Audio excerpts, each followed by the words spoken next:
Creatine. It's a subject commonly talked about in the athlete sphere. It's been around for a long time.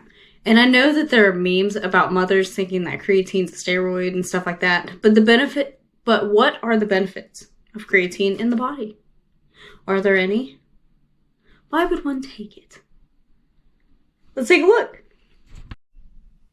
Okay, so I'm going to have some of the sources numbered on the screen, maybe over here, but you'll see on the screen that the number of what the source is, so that you can tell where my references are. So creatine, the antioxidant. So exercise creates oxidative stress for the body. Aerobic endurance activity adds stress through the breakdown of ATP, or adenosine triphosphate, which is energy for movement, especially with those who are performing for an extended period of time or those who have asthma. So there's going to be extra oxidative stress for them. Resistance training can also lead to free radicals within the body through the xanthine oxidase, if I'm even pronouncing that right, pathway. I'll probably put that on the screen too. Exercise regularly does help the body cope with oxidative stress, but it can cause some short-term oxidative stress for the body. That increase in the oxidative stress can cause possibly some tissue damage. So that's kind of why we're even considering talking about creatine as the antioxidant. Because, of course, exercise does make your body better able to cope with free radicals of oxygen. The study that I had looked at said that creatine may have a synergistic effect on superoxide dismutase, which catalyzes the reaction, or catalyzes with the reactive oxygen molecules to make hydrogen peroxide, which is not a free radical. So a study by, I'm going to butcher these names, Arazi, Iqbali, and Suzuki. I'll write their names on the screen because I might be saying that right. Is reference number 1, and it shows that creatine can help prevent oxidative damage in the RNA and mtDNA, or the mitochondrial DNA. And it helps maintain their integrity. So the mtDNA is used in the mitochondria to create ATP, adenosine triphosphate, and that's energy for the body, especially necessary when we like to exercise. So there definitely needs to be more research on this as a possible antioxidant, but there is some decent evidence that shows that there are benefits in preventing issues caused by superoxide free radicals. Creatine for the memory. Okay, so creatine supplementation is shown to increase mitochondrial activity in the brain. Now, let me clarify.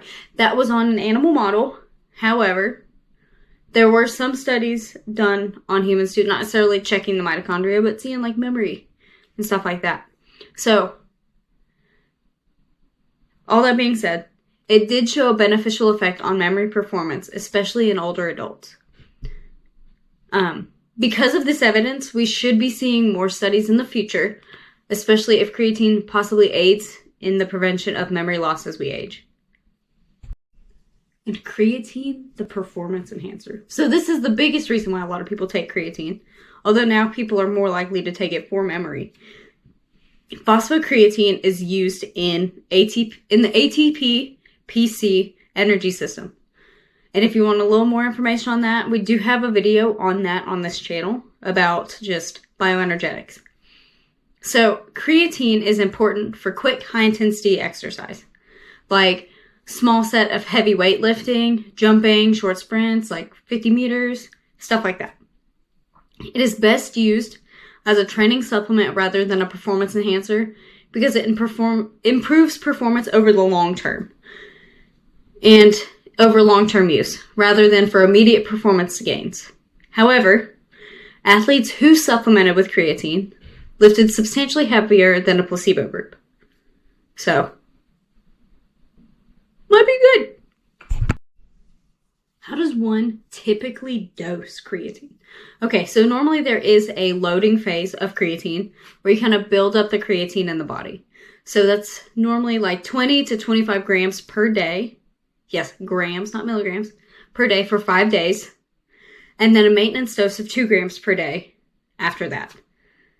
And creatine is also available in meat, but in very low doses. So you'd have to eat a lot of meat, especially like red meat or steak, to get the same amount of creatine that you would get with just the supplementation.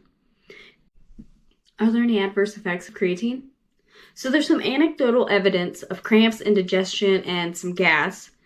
And some people think that it could possibly affect the kidneys because of the nitrogen content in short-term consumption of creatine. However, there has not been any new evidence of renal dysfunction due to creatine consumption. And no major issues were reported. What's the verdict? Okay, so creatine is pretty much safe. It is one of the most studied performance-enhancing supplements. Like that, caffeine are in the top 2. It has benefits for individuals, taking it both for physical and cognitive functioning, and for performance in both of those. If you have some questions or any ideas for videos, please leave a comment. Leaving a comment does help the algorithm kind of pump up our content so other people can see it. Please like and subscribe and hit that notification bell so you don't see when we miss any, or don't miss any of our uploads. Bye!